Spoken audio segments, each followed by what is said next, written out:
2018 ዓመተ ምህረት 80 ካሬ ላይ ያረፈ ቪላ ቤት በበኩል 3 ክፍል ሰርቪስ ቤቶችን ያካተተ እንዲሁም ሴፕቲክ ታንከር ያለው ከመሰረት እስከ ፊኒሺንግ ስንት ብር ይፈጃል የሚለውን ይዤላችሁ ቀርብ ያለው። እንደዚህ አይነት ጠቃሚ መረጃዎች እንዲደርሳችሁ ቲክቶክ አካውንቱን ፎሎ ያድርጉ። ቪዲዮውን ላይክ በማድረግ ይጀምሩ። ለ10 ለ15 ሰው ሼር ያድርጉ።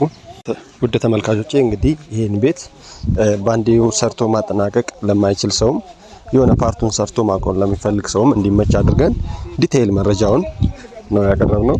እንግዲህ ተመልካቾቼ ይሄን የግንባታ ሂደት በአራት ክፍል ነው ያቀረብንላችሁ።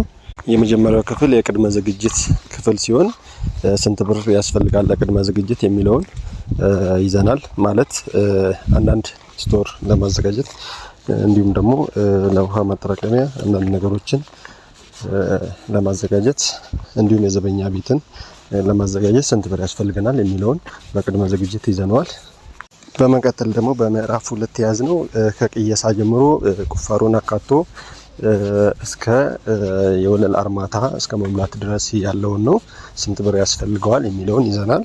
በሶስተኛው ምዕራፍ ደግሞ ኮለኖችን አቁሞ ቶፕ ታይ ቢም ሞልቶ ብሎኬት ተደርድሮ ልስን ተለስኖ ጣሪያ የቆርቆሮ የአዳማ ቆርቆሮ ጣሪያ ለብሶ እንዲሁም ደግሞ የውጪ የብረት በርና መስኮቶች ተገጥመው ስንት ብር ይፈጃል የሚለውን በሶስተኛ ምዕራፍ ይዘናል።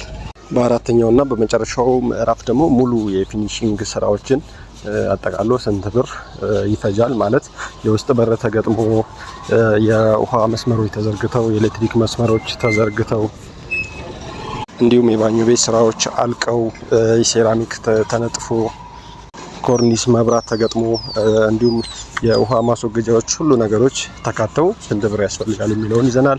እንደገና ደግሞ በመጨረሻ ላይም 3 ክላስ ሰርቪሶቹ ስንት ብር ይፈጃሉ የሚለውንም አጠቃለን ይዘናል።